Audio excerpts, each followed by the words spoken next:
Good evening to each of you. It's a real privilege to be with you tonight, and I guess I want to echo Arlen's words. Just thanks for being with us. You're taking an hour out of your precious evening to spend some time with us, and that means a lot. And so we trust that this will be an opportunity that we can just share and learn together.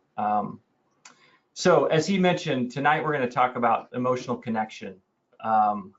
It is a complex topic and one that we could spend lots of time on. So we're going to just touch on the iceberg here this evening. So we're going to cover a couple things. First is knowing and being known. What does it mean to know? And so each of these sections, we want to introduce just a concept and then leave you with a practical kind of way of exercising that. And then at the end, we'll leave you with some takeaways. So we're going to start there. And then finally, we're going to talk just briefly on emotional connection, what it is, practically what that looks like, and kind of walk through that together. So first, let's talk a little bit about knowing, what it means to know.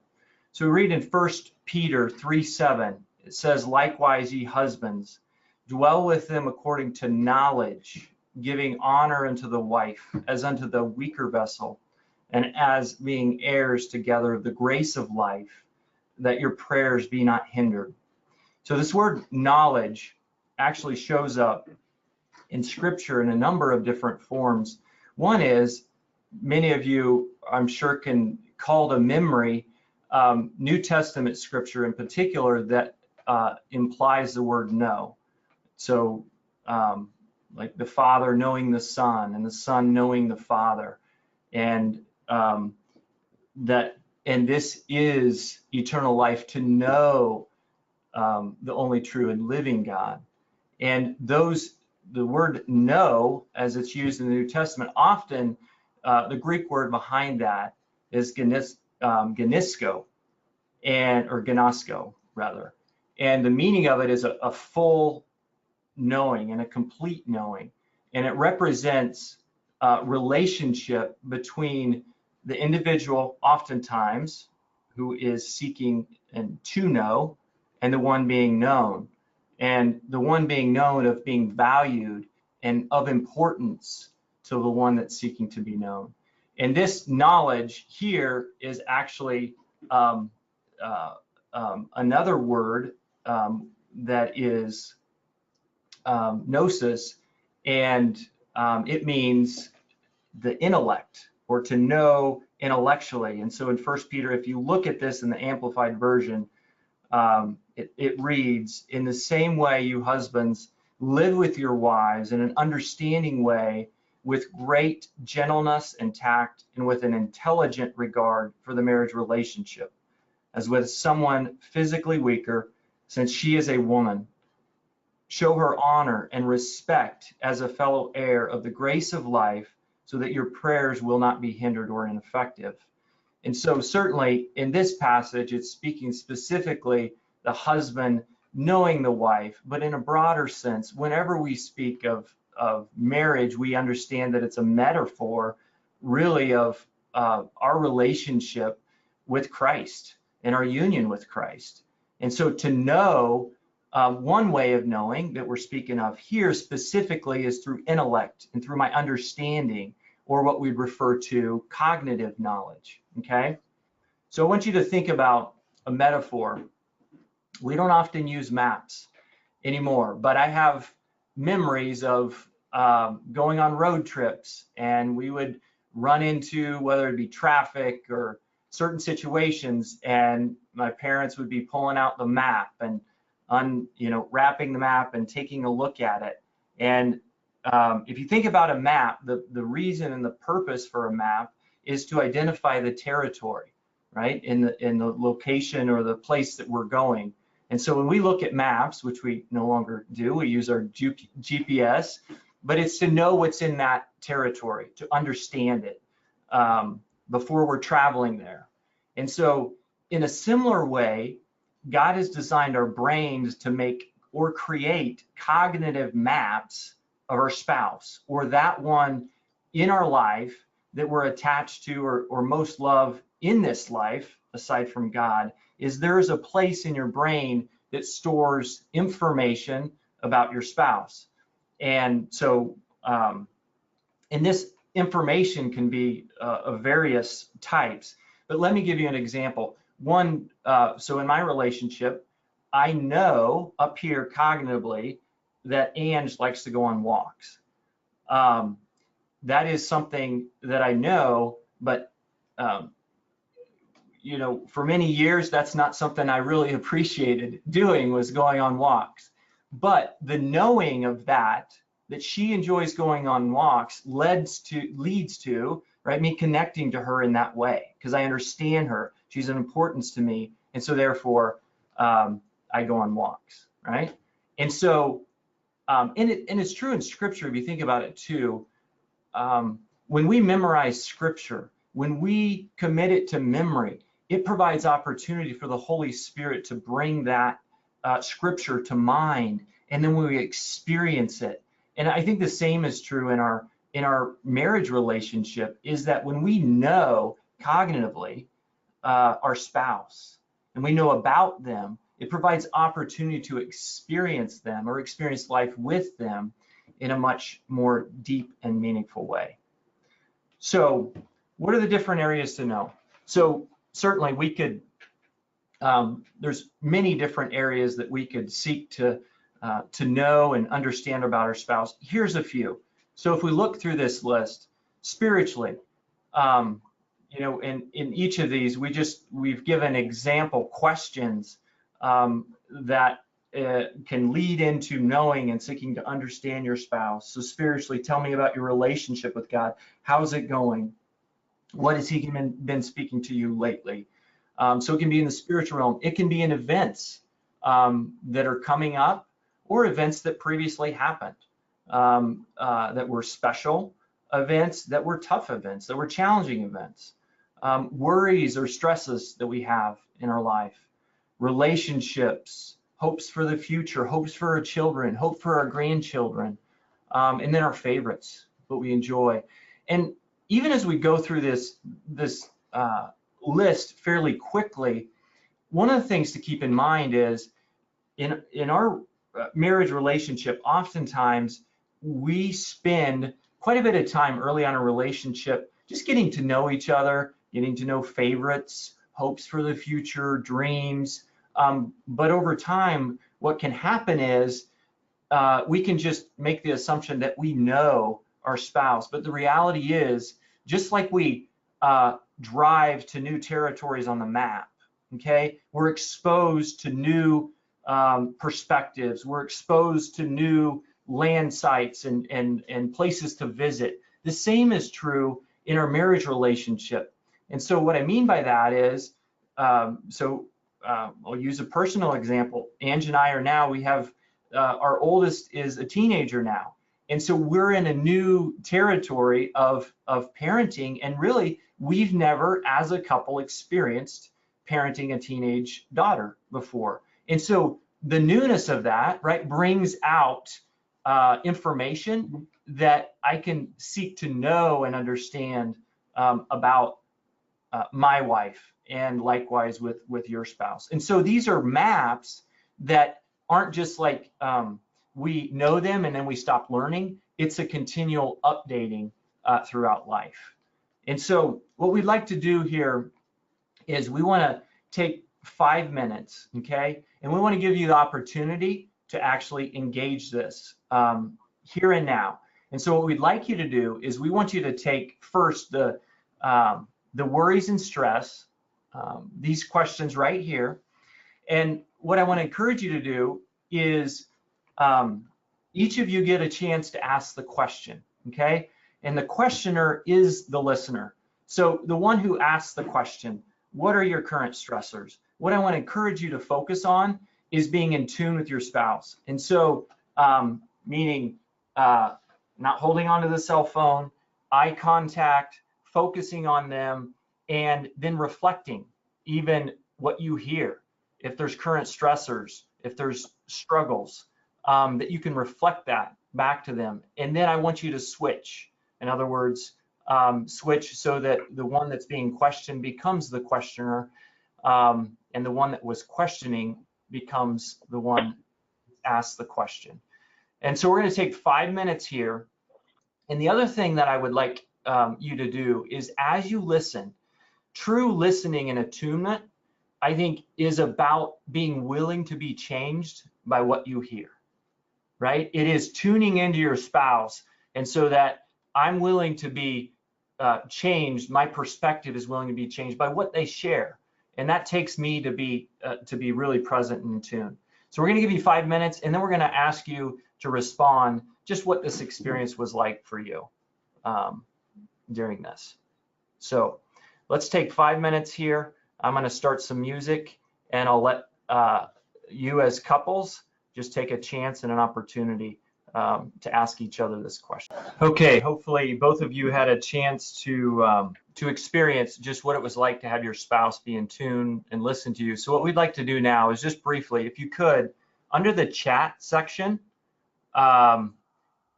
we'd like you to chat one word of what it was like for you to experience your spouse being in tune, listening, reflecting to you. So one word of what that experience was like. We got a great. Anybody else have any experience there where they're able to share with your spouse? Very real. I like that word. Yeah. Interesting. Unfortunately, yeah. Surprised. Yep. Connected. Yeah. Yeah, unfortunately, if your spouse is not present, it's a little bit hard to do that activity, but hopefully some of you are able to enjoy a little bit of time to connect with your spouse. And this will tie in a little bit with your homework too that we have at the end, where we're going to ask you to dig deeper with that a little bit. But why don't we go ahead and move on, Caleb, to the next section there. All right, very good. So the next one is about emotional connection.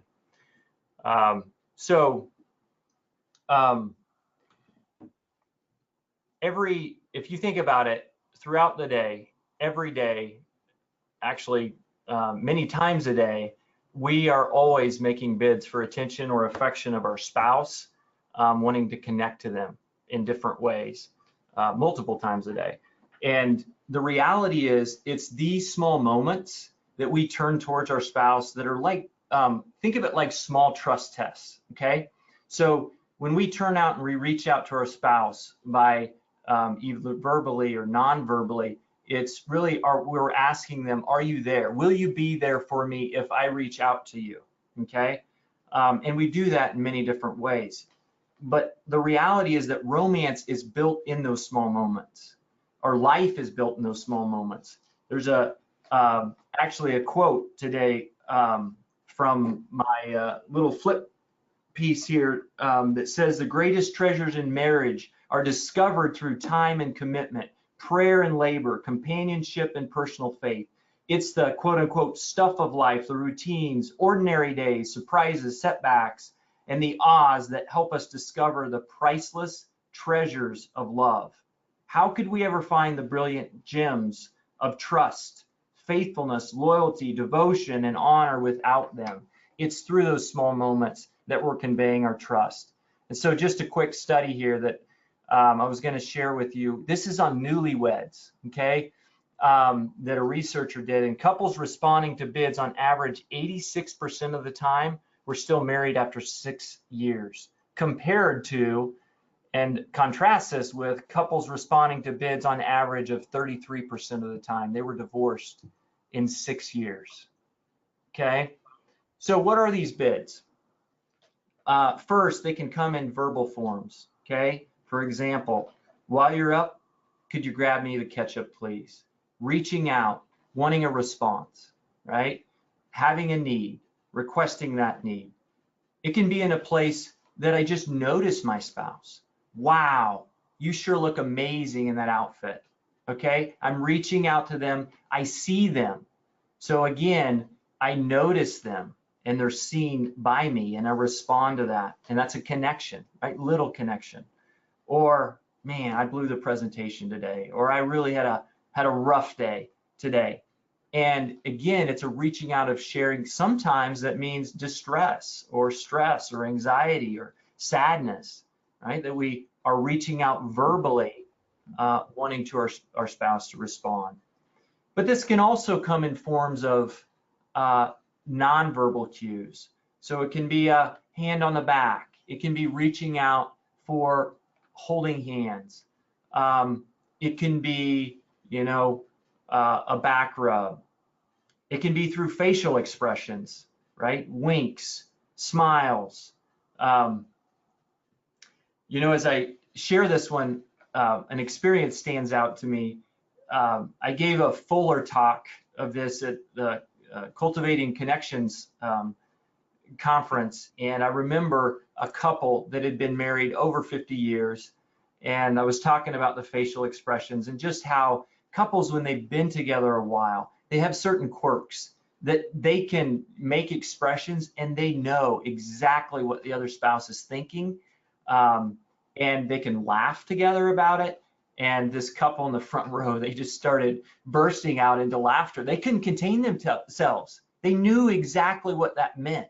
And that was their connection that nobody else in the room knew. They had no clue what was going on. But they were connected in that moment around an experience, actually multitude of experiences, right, over the years that meant something to them. So nonverbal things that mean something just to the two of you. And then kind gestures, opening the door, things like that. So these are all ways, practical ways, again, that we're building trust. They're trust tests. I'm going to reach out. Will you respond to me, right? And that's what we're asking our spouse to do. Okay, so this is what we'd like you, there's a video we're going to play, okay? When we think about connections and we think about responding to connections, one of the important piece is empathy and responding with empathy. So it's one thing to reach out for my spouse. It's another thing for me to have empathy for my spouse. And so this video that we're going to show is on empathy. Brene Brown has actually done quite a bit of research around the area of shame and vulnerability. And so in this video, you're going to see, I think it is 4 different aspects of what empathy is. Okay, she defines it early on. And so I want you to watch for that. The second thing I want you to watch for is there are a couple different characters, okay? The first character is this fox character. This fox character is in distress, right? Wanting to reach out. And 2 other characters show up. One of them is a deer, and another one is a bear. And what I'd like you to do is I want you to just take some time and notice what it's like if you were the fox, okay, and the deer responded to you. What do you notice? What was it like to you? Right? What sort of thoughts came to mind, feelings? And then what about when the bear comes? What do you notice? And so we'll take some time, share this video with you, and I'd encourage you to jot down your experiences as you watch this. We won't have time to really process through it here, but it'd be a good thing to talk through with your spouse at some later point.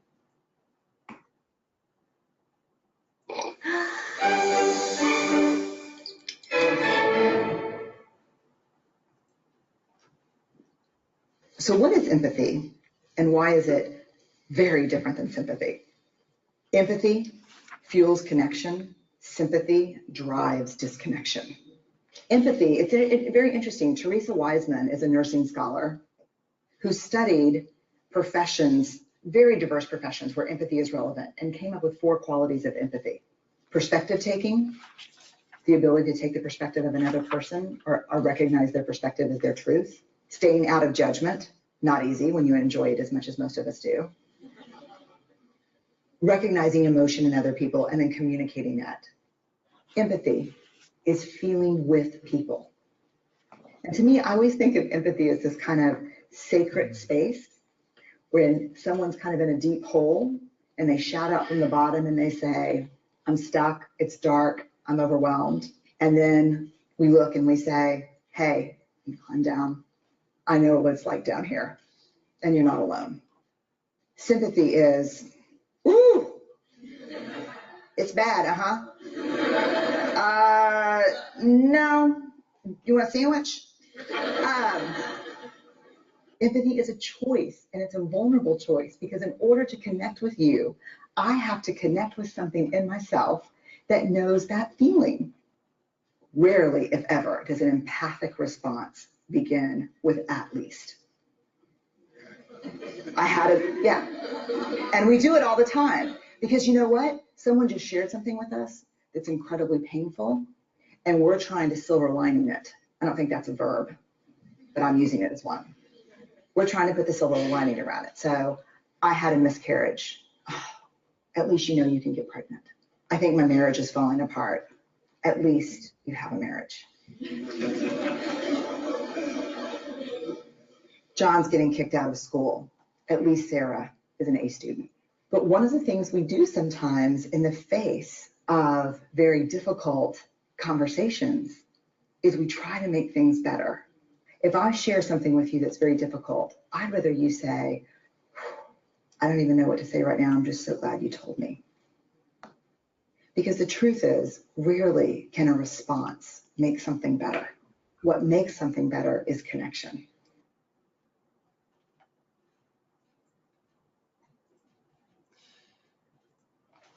Okay, so again, there were two characters, and the first was the deer.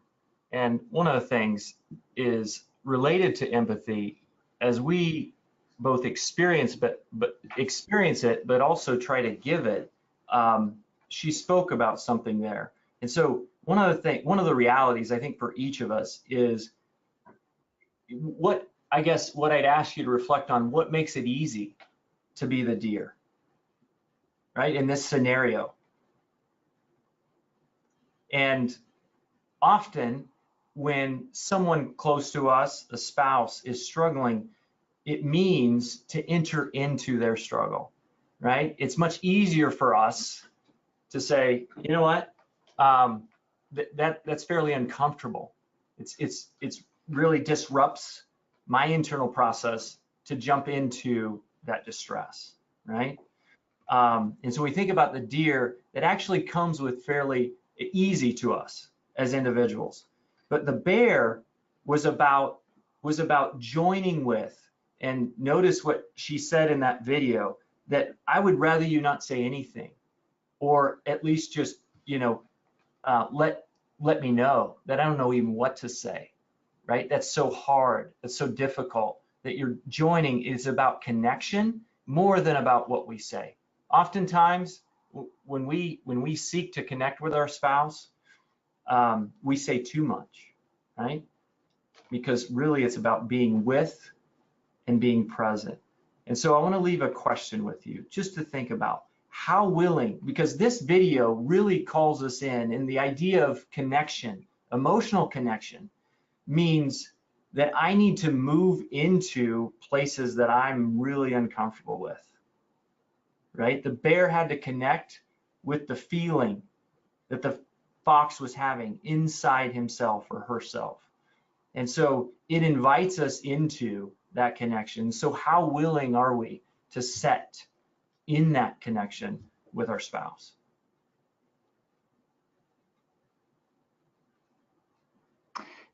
That's a great point, Kaleb, and I want to just jump in here. There's a couple of questions that were submitted when individuals registered for the webinar, and one of them kind of danced around this very topic, this very idea. It was something to the effect that you see on the screen in front of you. What does it look like to help your spouse feel understood without necessarily fixing the issue?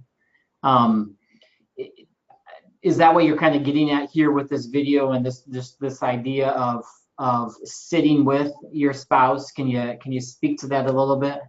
Yeah, good question. It is. I think oftentimes, Arlen, we move too quickly into trying to fix, trying to change, trying to resolve before our spouse feels understood. And think in your own life, like when we don't feel understood, we are searching, and we do that in many different ways, to be seen, to be understood, sometimes not helpful ways, right? And so when it comes to, understanding, and think about it, when you've been fully understood, the emotional climate within your own body and mind and process, just kind of, you start to relax because you're like, yes, that individual gets me, right? They understand me. And so I think, again, what does it look like to help your spouse feel understood? I think it's being in tune. It's not about saying the right words. It's just being present with and seeking to validate the struggle or the joy or whatever they're walking through.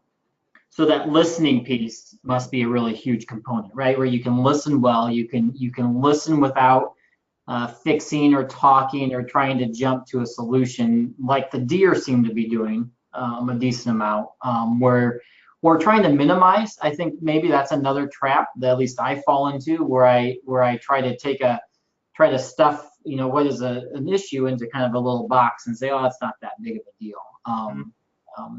And without truly understanding, I think. Yep. There's another question that came up that I think factors in here, and what you pop it up there. How do we navigate male-female differences, as well as just some general personality differences when trying to connect? I think that comes up quite a bit as well. Where, I mean, we are not the same people as spouses, so you navigate. Maybe someone is an out loud processor, maybe someone is an internal processor. You have male-female dynamics that go on there.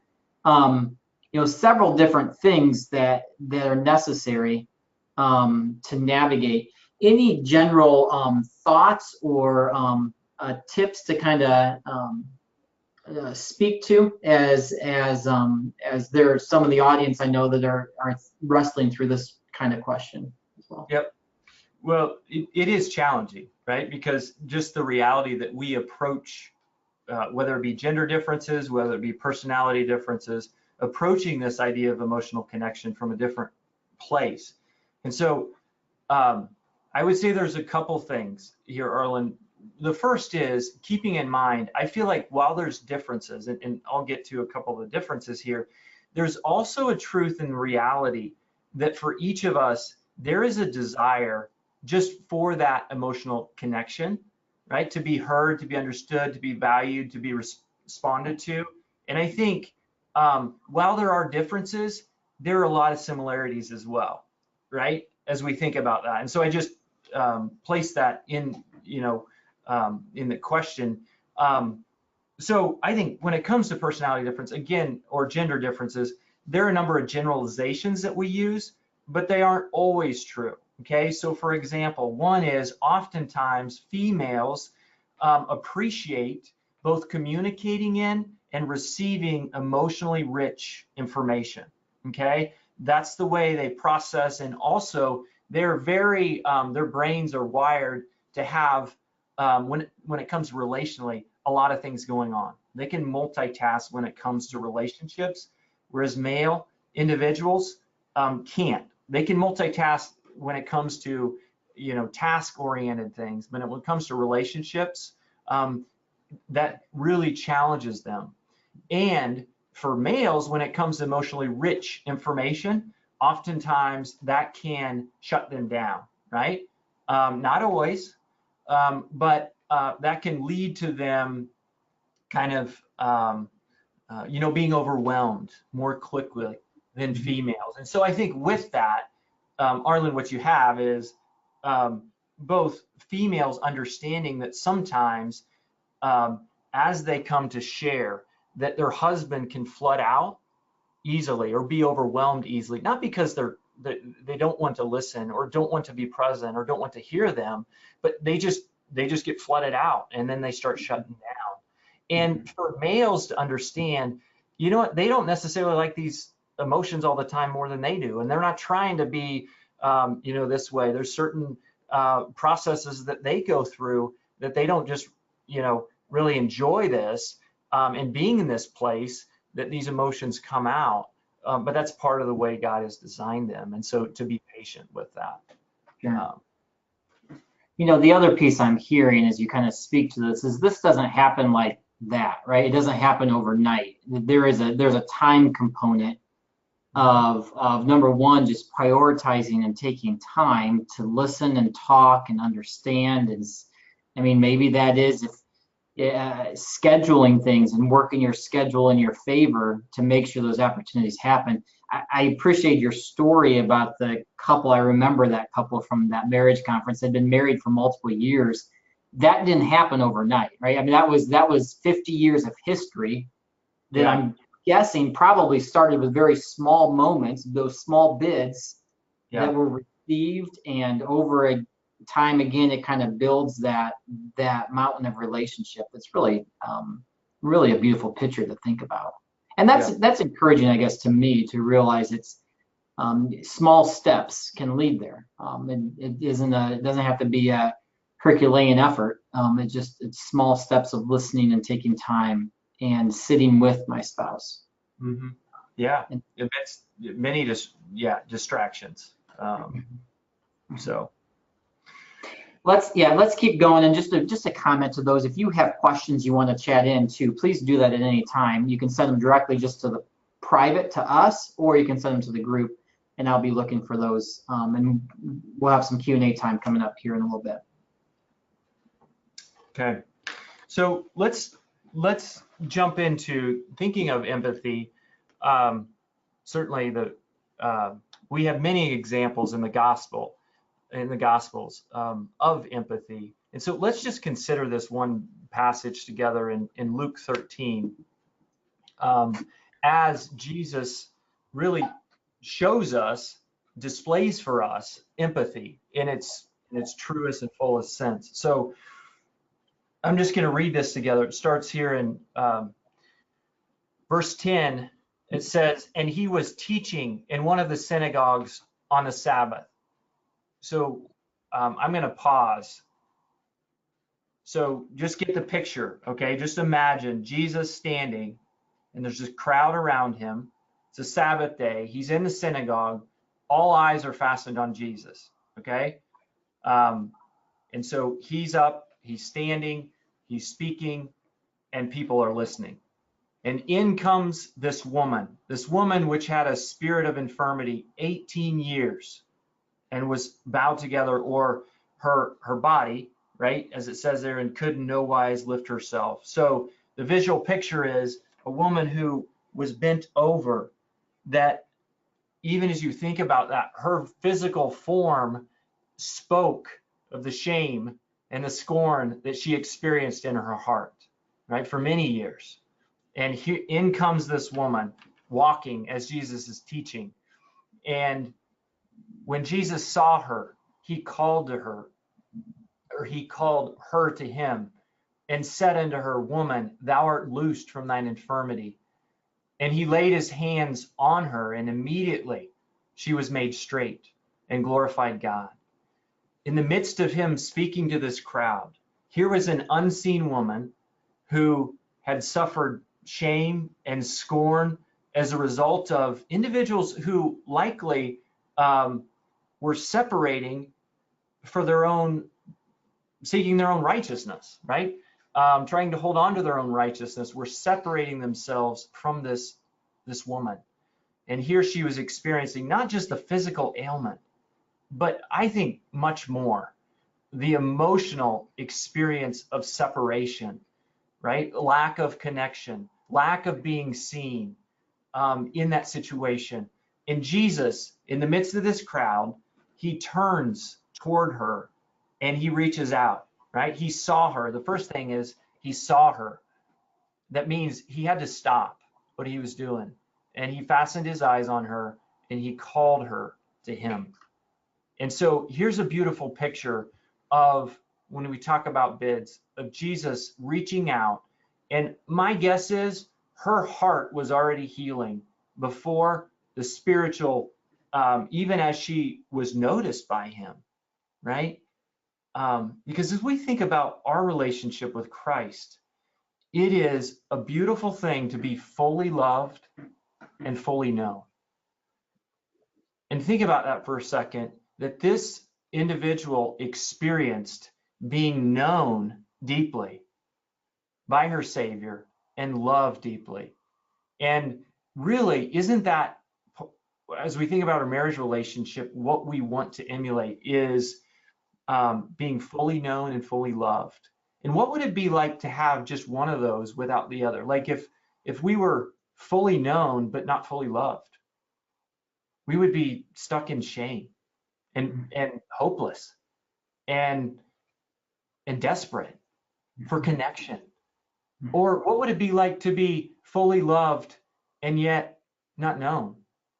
And I think of that and be like, you don't really know me. How can you love me if you don't know me, right? Maybe when I reveal those parts of me that I'm not so, that I don't like so much, will you still love me, right? But Jesus calls us into fully knowing and fully loved. And that's a beautiful picture that I think Jesus really walks through right here.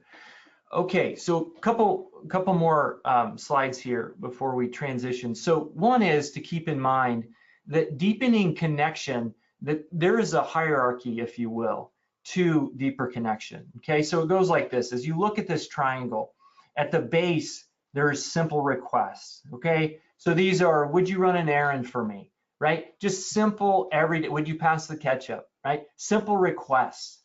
And as it moves up, the requests become more and more vulnerable, all right? Sharing events of the day, sharing what happened during the day, experiencing humor and laughter together, having intimate conversation, sharing my fears, my hopes, my dreams. And so here's the thing, okay? As you think about this, and we talked about building connections, small acts of trust, when I reach out and my spouse responds to me, that's a connection. And here's the idea. If my spouse isn't responsive to me when it comes to simple requests, then it's going to be very difficult for me to take a risk in moving up that ladder, right? Because it takes vulnerability the further up this ladder we move, okay? And by the way, when I say I put sex at the top, okay, that is a mutual, engaging, biblical sex, right? Certainly you can have sex that isn't vulnerable in the sense that we are mutually engaged in this and fully known, okay? I'm not talking about that kind of sex. And so this is about, it's about, as we think about bringing our full selves, it means taking risks. And when we're not responding to our spouse, or our spouse isn't responding to us, it's more difficult, right, to move up this ladder. And so a good place to start is, where am I at, and how can I start building in small ways to move up this ladder to deepen our connection? Okay, the next part is just to keep in mind that there's a process of deepening connection, okay, that happens over time. So we talked about this idea of turning in, okay? It starts with turning in. So that means turning towards my spouse. When they reach out, right, they express a bid in some form or fashion, verbally or non-verbally, then I connect with them. But the reality is, in life, in our own brokenness, in a fallen world, that we miss it sometimes. We miss the cues, right, of our spouse making a bid to us. They miss our cues, and so we misread them. It leads to disconnection, which is a painful thing, right? To reach out and not to experience empathy, not to experience connection, not to be seen or valued. But we all experience it. It's this disconnection that happens. And in that disconnection, there's stories that we can begin to tell ourselves. We can tell ourselves about ourselves, right? We can tell ourselves about a relationship. It can be negative, all right? But deepening connection actually leads to this term called repairing, okay?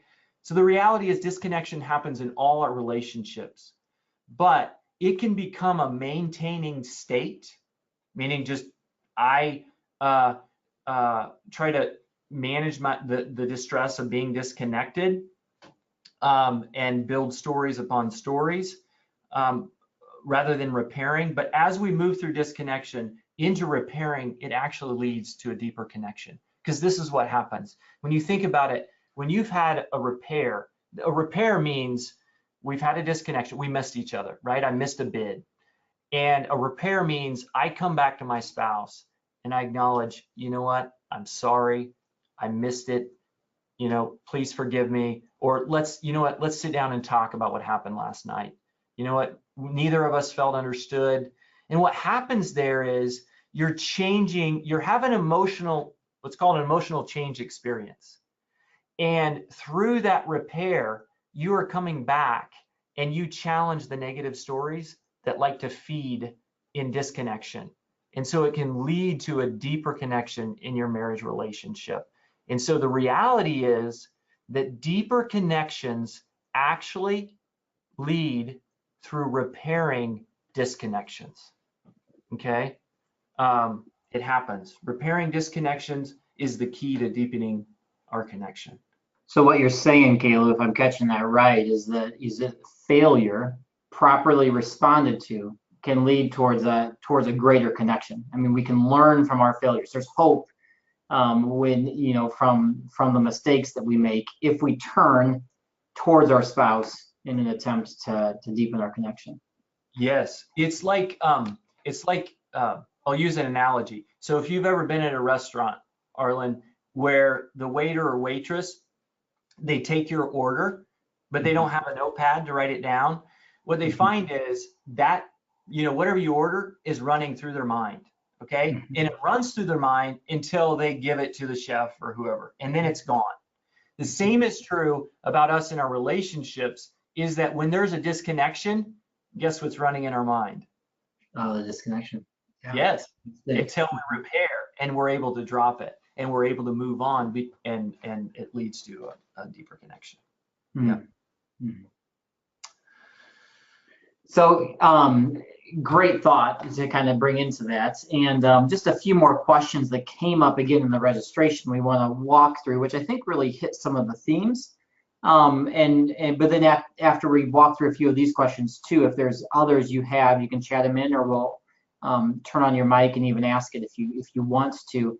Kaleb, real practically speaking, what are some observable signs that you see that help know that you've connected with your spouse, or that, on the other side, that maybe your spouse needs more emotional connection? Are there, what kind of things should Mr. Clueless here be, looking for, to properly connect here?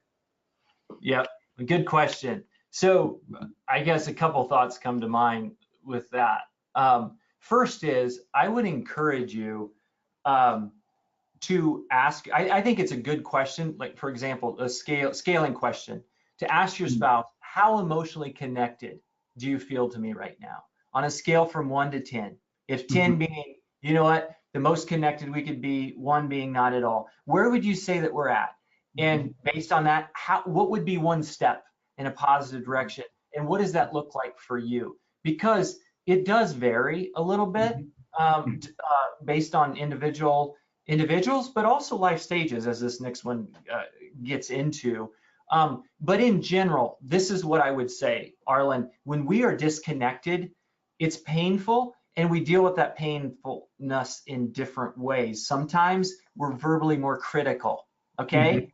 And so we can be critical, and sometimes underneath that critical spirit is someone who doesn't feel valued and seen. Sure. Okay? Because oftentimes when we see and we validate the emotion, there is it's like a sigh. Yeah. Relaxing.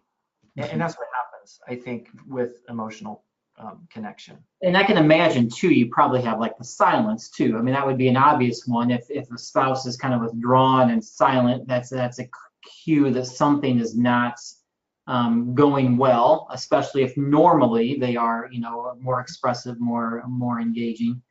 But I like what you said there. It can be just sometimes the more aggressive behavior, so to speak, can be a sign that something that the connection's not happening there. The safety is not there.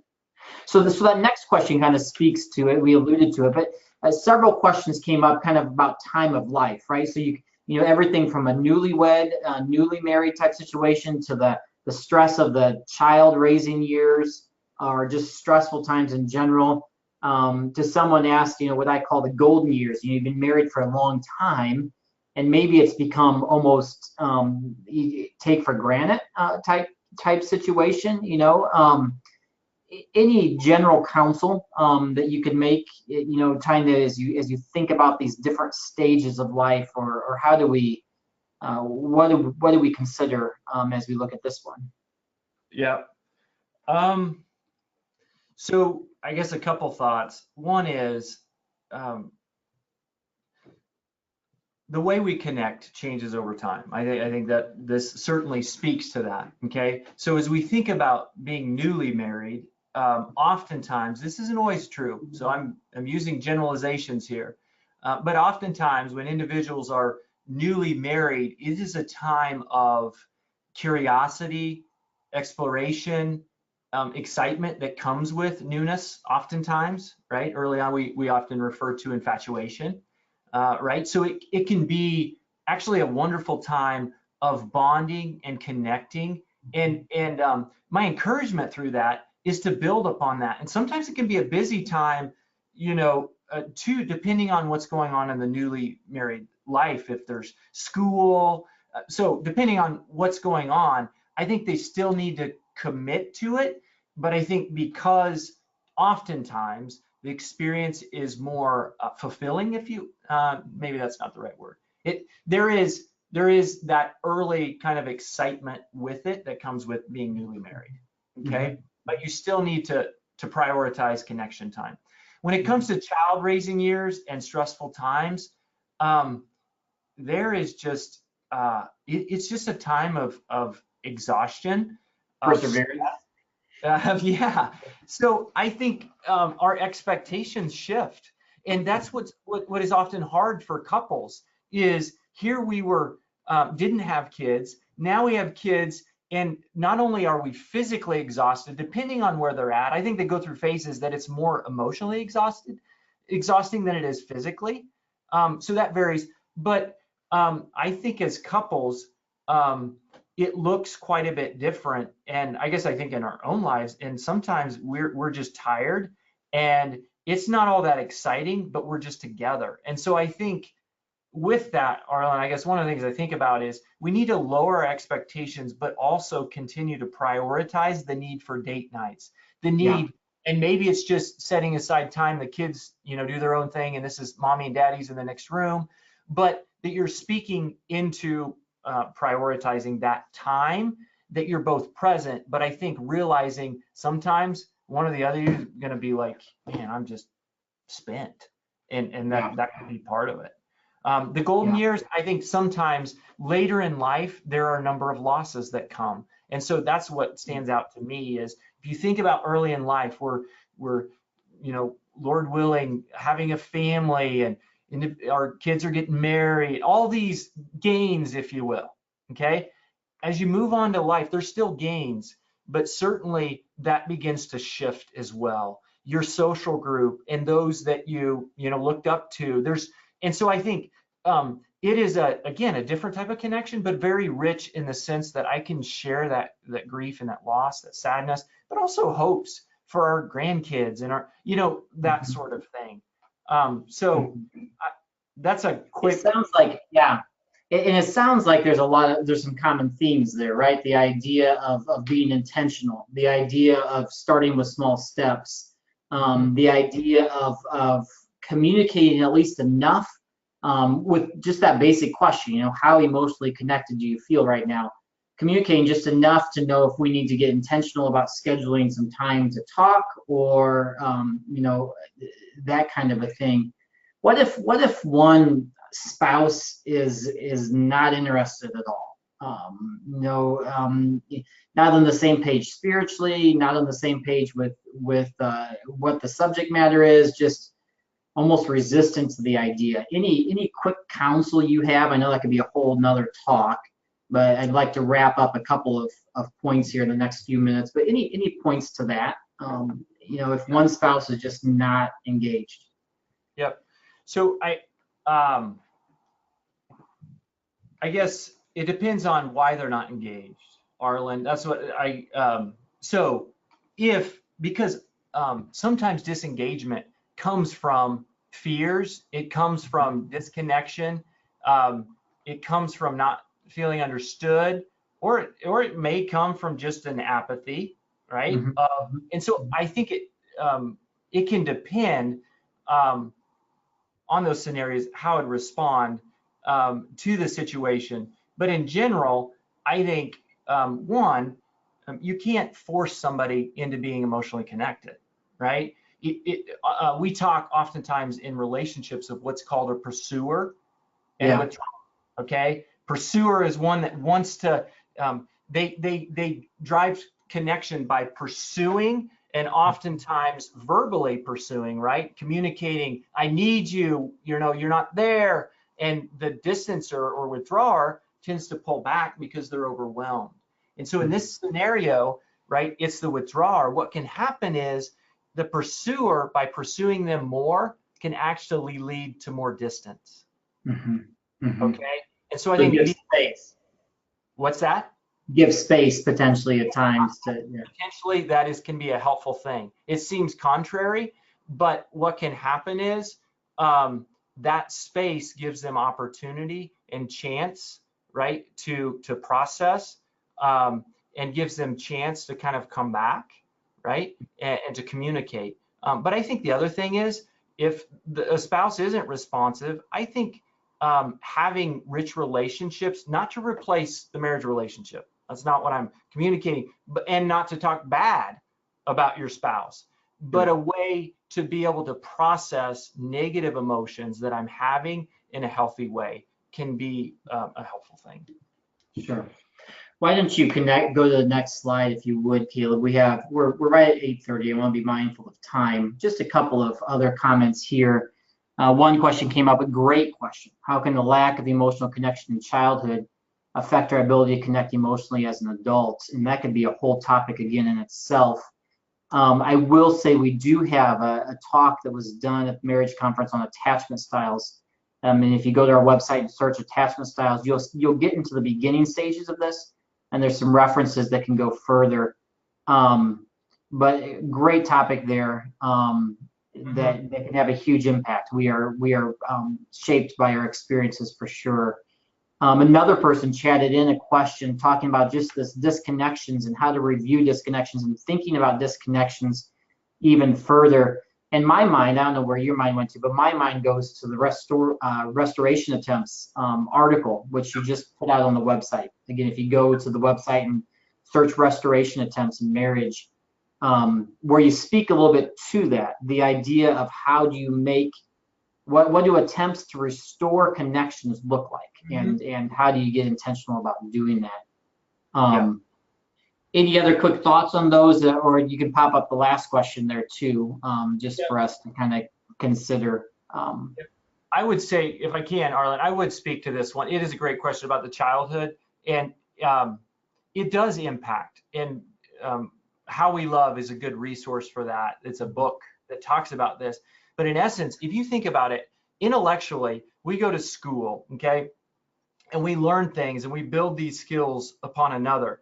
And if emotionally, in our childhood, we didn't develop language for emotion and what these feelings are inside my body, right, that are going on, and learn ways to soothe them in a healthy way, it does impact when those emotions come up in my relationship, because I use the coping patterns that I learned from my growing up years. Okay. Sure. And so that comes out in the relationship. So it has a pretty significant impact on the marriage relationship. Yeah, I mean, one of the things that I've been told, and I really have appreciated this counsel, is just to help my kids, as I raise my kids, to help them learn to identify emotions and just talk through emotions is a very important task. We do it every night at dinner. We just kind of say, what's your high of the day? What's your low of the day? Let's talk it through. That's my hope, is that as they can identify themselves and their emotions better, that's going to help with some of that connection. The last question here, and then we'll open it up to anybody else, but just this great question: how does a husband navigate shame that they may feel because they've been wanting to pursue their wife emotionally? They have a desire to do that, but they haven't, or they haven't done as well as they think they should. Any thoughts on that? Maybe that's too hard to answer in 30 seconds, but any thoughts on that? Well, first, I think just by the question itself, this individual understands primary emotions of shame, and what I would also say is fear. Okay, oftentimes we speak in secondary emotions or like frustration, irritation, when really it's this underneath kind of shame and failure. And so it is a great question, and it's challenging and hard. And one of the things that I would say with this is often, like the empathy video that it would speak, is I'm hearing the perceived failure as fear. And so one of the things that can be helpful, assuming we've developed this hierarchy back to that triangle, right, of building connection on the lower level, this is an intimate conversation right here, okay? So assuming my relationship is that level, I would encourage this husband, this individual, to begin to share those fears with their spouse. Like, I'm terrified if I begin to open up, right, about this emotionally, that somehow I'm going to fail, that I'm going to miss you, that I'm going to, that I'm starting to share in that shame piece, that I'm starting to communicate that with my spouse. And oftentimes what I find is, and this is a husband navigating, so this is a global statement, but generally true. Women understand the power of vulnerability. Men struggle to understand how being vulnerable, opening up, expressing myself actually takes a lot of courage. Okay, sure. But women understand that. When men are vulnerable with them, generally it can be a way to connect through that. Okay, so let's do this, and for the sake of time, there's a couple of assignments or homework that we wanted to leave you with, and if you just want to go to that next slide and talk that through in just 2 minutes, and then we will open it up for questions. But I know we're a little bit past time, so if people want to sound off, they can. Go ahead and talk through what would be good, healthy homework. Yep. So what we would encourage you to do, we're actually going to send out, I think, is that right, Arlen, a PDF of this. And so you'll should be going to your email soon. Okay.